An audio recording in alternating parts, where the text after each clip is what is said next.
Olá, meu nome é Tabata Fernandes, estou cursando a disciplina de Estágio Supervisionado 2 no Instituto Federal do Piauí e hoje eu vim ministrar para vocês a aula de tabela periódica.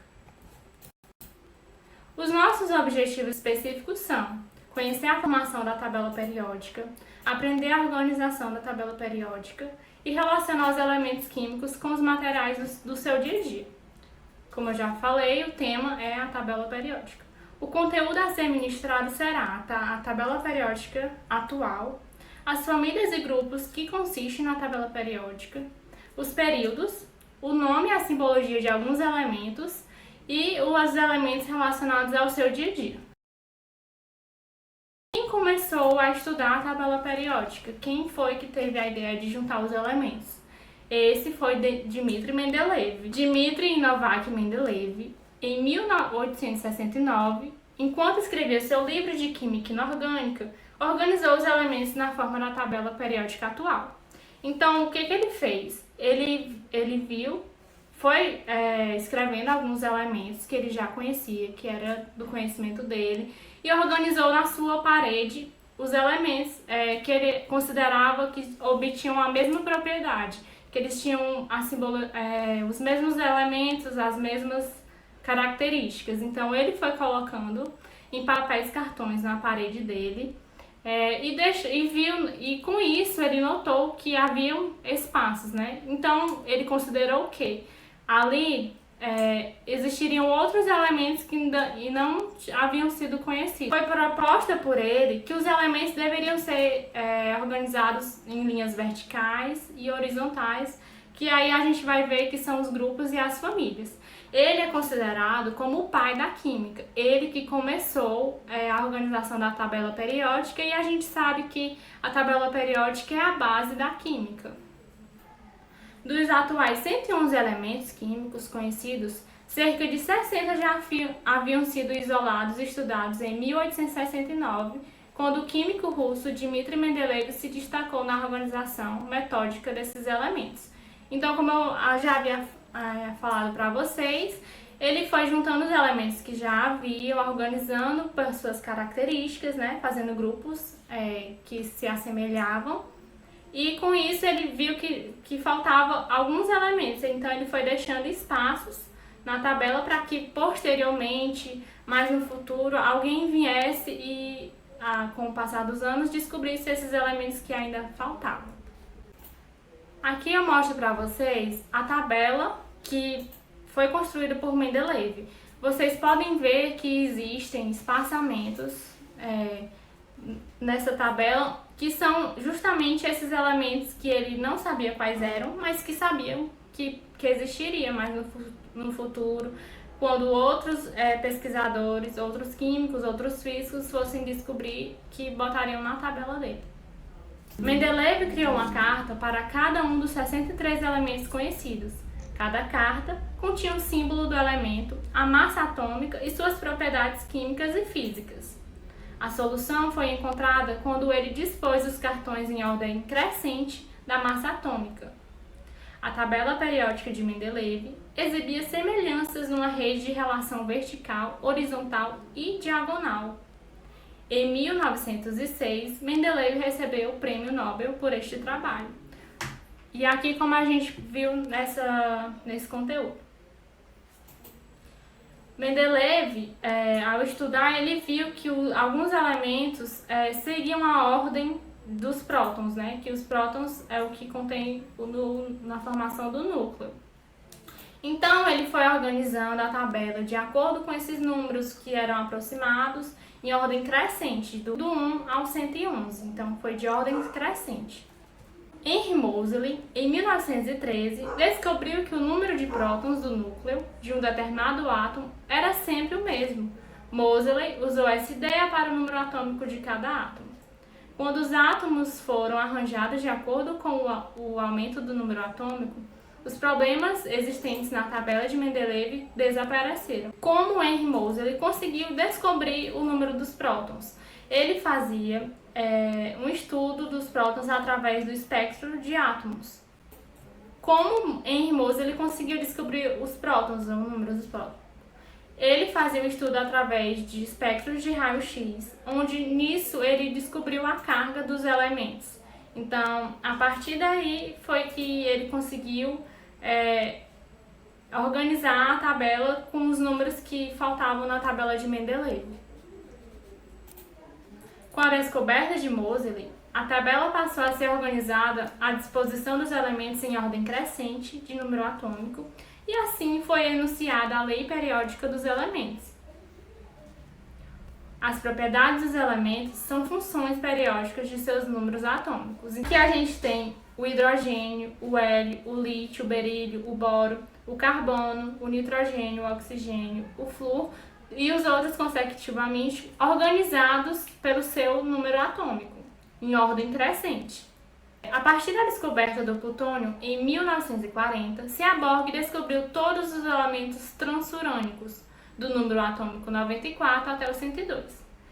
Ele reconfigurou a tabela periódica, colocando a série dos actinídeos abaixo da série dos lantanídeos.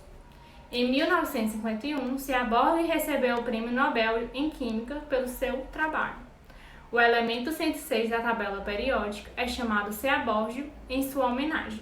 Ao longo dos anos, conseguimos reunir 118 elementos, sendo 92 naturais, que são existentes no mundo, no nosso planeta, e 26 artificiais, ou seja, que foram criados pelo homem. As modificações mais recentes da tabela periódica.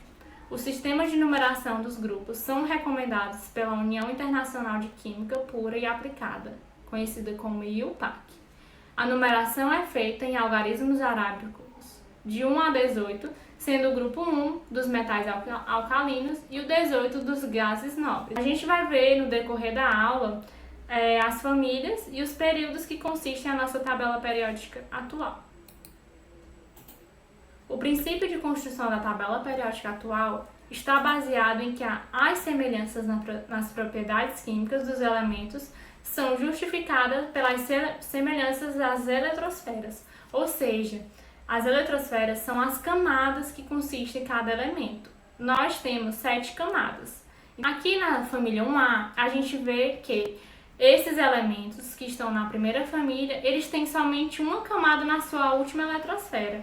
Então aqui o hidrogênio, o sódio, o potássio, o lítio, o rubídio, o césio e o frâncio consistem apenas em uma camada na sua última eletrosfera.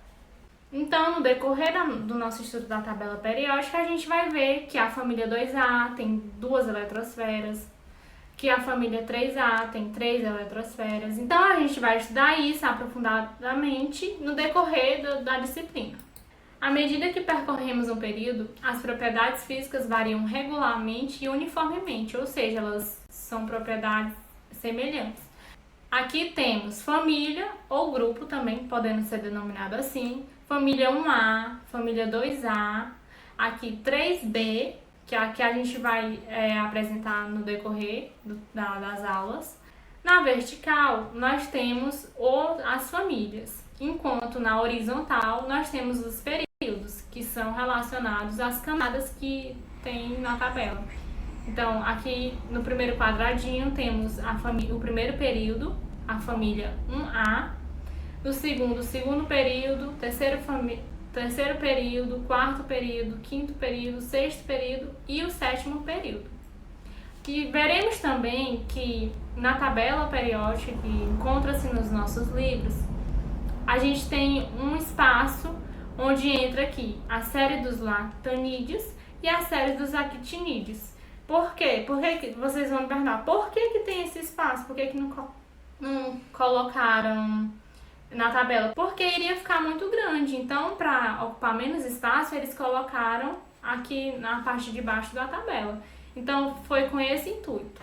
Num grupo, famílias, os elementos apresentam propriedades químicas semelhantes, o que eu venho sempre afirmando a vocês, que os elementos foram configurados a partir das suas semelhanças. Então, os que estão na família 1A sempre vão ter alguma coisa semelhante, né? Semelhante entre eles. A partir da distribuição eletrônica, que permite que a gente localize os elementos na tabela periódica atual. Aqui a gente tem o exemplo do sódio, que é o Na, que o seu número atômico é 11. Então, a partir da distribuição, quando a gente fizer a distribuição, vai ver que ele termina com uma camada na sua última camada de distribuição eletrônica e ele está localizado no terceiro período. Então, aqui é a família 1A dos metais alcalinos, que a gente ainda vai ver o que significa. Na primeira família, a gente tem os metais alcalinos. Na segunda, a gente tem os metais alcalinos terrosos. Aí a gente pula os elementos de transição, que são todos aqui da família B. Aí temos o grupo do boro, o grupo do carbono, o grupo do nitrogênio, os calcogênios, os halogênios e os gases nobres. Aí aqui a gente tem os elementos representativos que entram também aqui nos metais de transição. Então, todos os metais, eles têm características, que eles estão, como eu falei para vocês, os elementos são organizados a partir das suas características. Então, aqui, os metais, quais são as características que eles apresentam? Apresentam brilho quando polidos, sob temperatura ambiente apresentam-se em estado sólido, com exceção do mercúrio, são bons condutores de calor e eletricidade, são resistentes e maleáveis e dúcteis. Então, todos os metais têm essas características. Então, eles são agrupados por fazerem parte dessas características. Os não metais existem nos estados sólidos, como o iodo, o enxofre, o fósforo e o carbono, e gasoso, como o nitrogênio, o oxigênio e o flúor. A exceção é o bromo, que não é um metal líquido. Eles não apresentam brilho, com exceções o iodo e o carbono, sob a formação de diamante. Não conduzem bem calor e a eletricidade, com exceção do carbono sob a forma do grafite. Então, como temos aqui os ametais, os não metais, eles todas as características que os metais têm, eles não têm. Por isso são denominados de ametais. Geralmente possuem mais de 4 elétrons na última camada eletrônica, o que lhes dá a tendência a ganhar elétrons, transformando-se em íons negativos, conhecidos como ânions. Aqui a gente tem os gases nobres. O que são os gases nobres? Eles estão localizados na família 8A. Eles são, como o nome já diz, eles são nobres. Por que, Tabata? Por que eles são nobres? Porque eles não precisam de ninguém para se estabilizar. E eles já possuem 8 elétrons na sua camada. Então, eles são considerados nobres por não precisarem de outros elementos para se estabilizarem. Eles são elementos químicos que dificilmente se combinam com outros elementos. Então, quais são os gases nobres? É o hélio, o neônio, o argônio, o criptônio, o xenônio e o radônio. Possuem a última camada eletrônica completa, ou seja, 8 elétrons. A única exceção é o hélio, que possui a única camada, a camada K, e completa-se com 2 elétrons. O hidrogênio é o único elemento que ele é estável com um elétron. Geralmente os elementos se estabilizam com 2 elétrons em cada camada. Então, o hidrogênio é a exceção. Ele tem apenas um elétron na camada K, a sua única camada, quando todos os outros elementos têm 2 elétrons. Os elementos essenciais à vida são os organismos vivos, como qualquer matéria presente na Terra, são formados por átomos de ocorrência natural. Ou seja, como eu falei para vocês, no mundo existem 96 elementos naturais que foram encontrados na nossa eletrosfera, como nas florestas, nos mares, nos rios, no solo terroso. Então, foram encontrados na natureza. Dos elementos naturais, apenas 25 são essenciais nos organismos vivos, e desses 25, somente 4, que é o hidrogênio, o carbono, o nitrogênio e o oxigênio, perfazem 99,3% de todos os átomos do nosso corpo. Então, todo o nosso sistema contém esses elementos aqui. Elementos que compõem nosso corpo: o enxofre, o hidrogênio, o cálcio, que é encontrado nos ossos, o carbono, o cloro, o cromo, o flúor, o iodo, o sódio e o zinco. Então, esses elementos aqui são encontrados no nosso corpo. Então, eu trouxe aqui para vocês alguns exemplos de elementos que a gente vai encontrar no nosso dia a dia, que a gente está sempre presente com esses elementos, só que muitas das vezes a gente não nota. Aqui na banana, o que a banana tem que é da tabela periódica? A banana é rica em potássio, ou seja, ela é formada, a sua formação é de potássio. O sal, que é a junção do cloro com o sódio. Então, eles são dois elementos que consistem na nossa tabela periódica, que em junção fazem o nosso sal de cozinha, que a gente come todos os dias. Aqui a gente tem um elemento muito utilizado no nosso dia a dia, que é o fósforo, que é a cabecinha que, quando a gente risca na caixa, acende e entra em combustão. Então, ali aquela cabecinha de cor vermelha ou preta é o fósforo.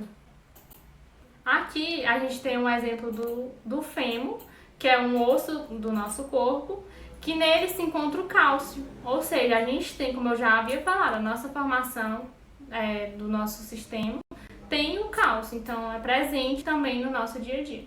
Aqui a gente tem mais alguns exemplos que a gente encontra na natureza, né, no nosso dia a dia, dos elementos químicos.